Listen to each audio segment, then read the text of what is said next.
अनंत कोटि दंडवत सतगुरु देव को। अपना ब्रह्म प्रकाश का विषय चल रहा था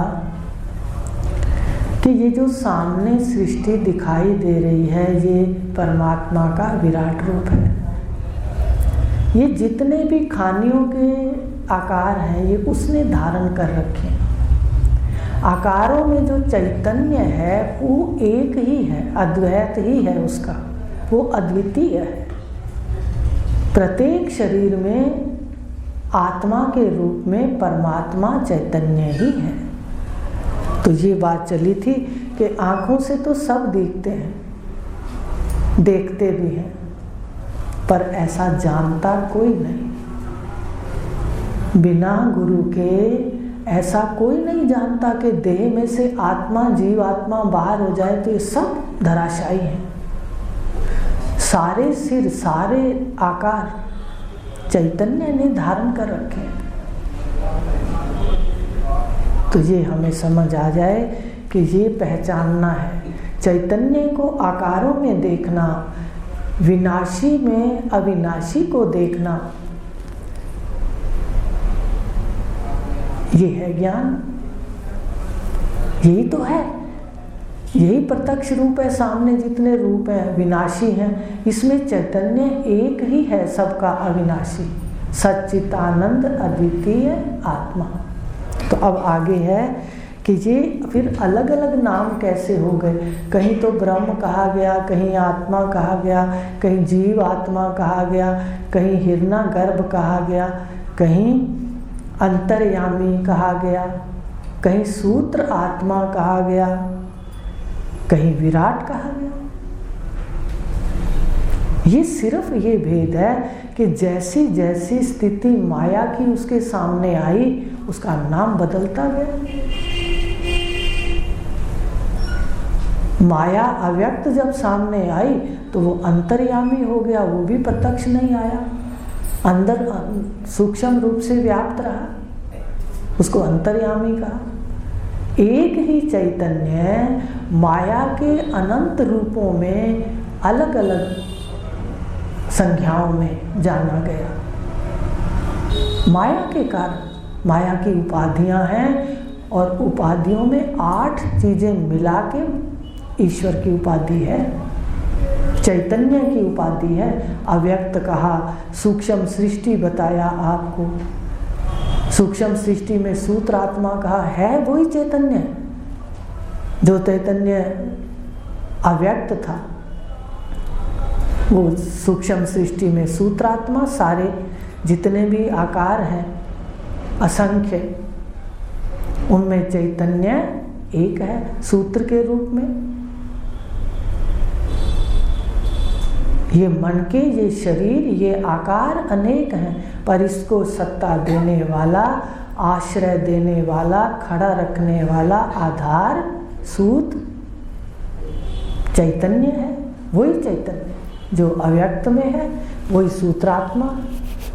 अब जब सृष्टि प्रकट हो गई तो सबको वही धारण करके बैठा है चैतन्य के रूप में, पर आकार उसके इतने हो गए, देखो इतने आकारों को धारण कर लिया उसने। इसलिए सहस्त्र शीर्षा पुरुषा कहा। आंखें भी सहस्त्र, पैर भी सहस्त्र, सिर भी सहस्त्र, पर चैतन्य एक है। एक को देखने के लिए, अद्वितीय को देखने के लिए हम रात को देख लें, स्मृति कर लें। जितने आकार हैं, विराट रूप है उसका, ये आकार तो रात को धराशायी हो जाते हैं, मुर्दे हो जाते हैं सब, और जितनी मैं है वो बड़ी मैं के अंदर लीन हो जाती है, अद्वितीय है। एक दिन आपको दिखेगा। तो देखिए कैसे सुबह वही बड़ी मैं से ये सब अंतःकरण के कारण सब जीवात्माएं प्रकट हो जाती हैं और आकार धारण करके मैं शरीर हूँ, शरीर, फिर लीला शुरू हो जाती है अज्ञान की। तो इस प्रकार कह दिया कि ये जो चैतन्य है, एक चैतन्य ही अंतर्यामी, उसी को ईश्वर। जब सृष्टि रचने बैठा ईश्वर कह दिया, जब सृष्टि का पालन करने बैठा विष्णु कह दिया। जब सृष्टि का संहार करने बैठा, समेटने बैठा, तो रुद्र कह दिया, है वही चैतन्य।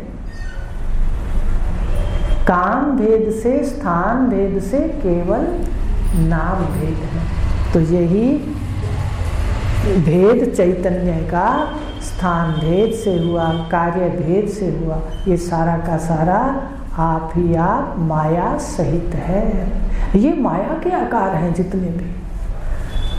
अब आगे है, अब ऐसे जब नहीं जानते, जब इस बात को नहीं जानते कि चैतन्य ही अद्वितीय है और सारे शरीरों को ओढ़ लेता है। आप देखा करो ना, रात को सोते हो, खड़े होकर एक बार देखा करो, सारी सृष्टि में कुत्ते, गाय, पशु, पक्षी सब सोए पड़े। अपनी मैं, उनकी मैं, सबकी बड़ी मैं में लीन हो जाए। सुबह उठते हैं सारे अपनी मैं कपड़ों को धारण करके फिर वही करने लग जाते हैं व्यवहार। ना जानना ऐसी बात को, इसको कहते हैं अज्ञान। और अगर ये नहीं जाना जाता, ऐसा अद्वितीय सत्ता है और जो अनेकता है, भेद है, द्वैत है, वो प्रतीति है, सत्य नहीं है, प्रतीति है, जादूगर की प्रतीति है कुछ काल की। ऐसा नहीं जानते तो चिद जड़ ग्रंथि हृदय की पड़ जाती है। हृदय में क्या पड़ जाती है? कहते हैं आत्मा चैतन्य, शरीर जड़। आत्मा चैतन्य शरीर को मैं मानने लगता है तो हृदय के अंदर ये सबसे पहली गांठ पड़ जाती है कि मैं शरीर हूं। अब इस गांठ के कारण आगे राग, द्वेष, मृत्यु, दुख, बीमारियां, ये ऐसी गांठें हैं मन के अंदर के मैं ही बीमार हूं, फलाना दुश्मन है, फलाना मित्र है, राग, द्वेष, काम, क्रोध सब ओढ़ लेते हैं। ये गांठें हैं, ये खुलते नहीं है ना, चिद जड़ ग्रंथि हृदय की। जब ये चेतन और जड़ आपस में मिल करके एक रूप मानता है, चेतन इसको गांठ कहते हैं। चिद चेतन, जड़ शरीर, ये उलझ गए। वो कहता है मैं हूं। शरीर को आत्मा के धर्म जानने लग गया कि शरीर मरेगा नहीं, और मैं को शरीर मान के कहने लगा मैं मरूंगा। इसको सच्चा मानकर शत्रु मित्र सारी गांठें हृदय में पड़ गई। गांठें खुलती नहीं ना जल्दी से, जो चीड़ी पड़ जाती। तो ऐसे जन्मों की गांठें इतनी चीड़ी हो गई हैं, पक्की हो गई हैं, अज्ञान में और पक्की होती है। ये गांठें हैं राग, द्वेष, मैं, मेरा। इसको भिन्न कर लो। इस ज्ञान से अगर अज्ञान है तो ये गांठें हैं। अभी आपको विराट रूप का बता दिया। अगर चैतन्य सर्वत्र है, इसका अज्ञान है, तो ये गांठें मन में पड़ती। और इसके कारण ये जीव भटकता है, लोकों में भी भटकता है और समाज के अंदर भी सुख के लिए भटकता है। कभी कोई प्रयास करता है सुख का, कभी कोई करता है, और लोकों में भी भटकता है। कभी कहता है स्वर्ग जाऊंगा, कभी पितरलोक, नर्क तो नहीं जाना चाहता पर जाना पड़ता है। लेकिन कहने का भाव है कि अज्ञान से ये सारा का सारा जो मन के अंदर द्वेष है, ये गांठें पड़ जाती हैं, ये खुलती नहीं है, ज्ञान से खुल जाती। इसलिए कहा गया कि इनमें गांठों को खत्म करने के लिए चेतन को और जड़ को अलग अलग कर दो। सबसे पहले विवेक करो, मैं दृष्टा हूँ, मैं सदा रहता हूँ, और ये तो कभी रहता है और कभी नहीं रहता। 100 साल पहले ये शरीर मेरे पास नहीं था, 100 साल बाद भी नहीं रहेगा। 100 साल तो क्या कहें, ये तो रात को सुषुप्ति में भी नहीं होता, समाधि भी में भी नहीं होता, बेहोशी में भी नहीं होता। तो इस प्रकार चेतन चेतन है, दृष्टा है, सत है, चिद है, आनंद है, और यह मृत्यु से ग्रस्त है, हर क्षण मर रहा है, विकारी है, जड़ है और परिणाम दुख है। आप इसको बार बार अलग कर दो। ये 5 भूतों का कार्य है, मन 5 भूतों का कार्य है, 3 गुणों का कार्य है। मैं सदा असंग, सदा रहने वाला चैतन्य हूँ। तो ये दोनों को अलग करें। घर में भी काम करते हैं तो बार बार देखें, सत्ता से बर्तन साफ हो रहे हैं, सत्ता है तो ये कपड़े धुल रहे हैं, सत्ता है तो दफ्तर के काम हो रहे हैं। आकार में सत्ता है तभी तो हो रहे हैं कार्य। सत्ता आकार से बाहर हो जाए तो कौन स्त्री और कौन पुरुष, कौन दफ्तर में जाए और कौन खाना बनाए, कुछ भी तो नहीं होगा। केवल चैतन्य को देखो, केवल सत्ता में बैठो, केवल साक्षी को देखो, कार्य सारा दिन करो, दृढ़ता सत्ता में लाओ, तब जाके ये उतरेगा। नहीं तो फिर कर्मों के लेन देन तो ये करवाता है, बार बार जन्म, बार बार मरण।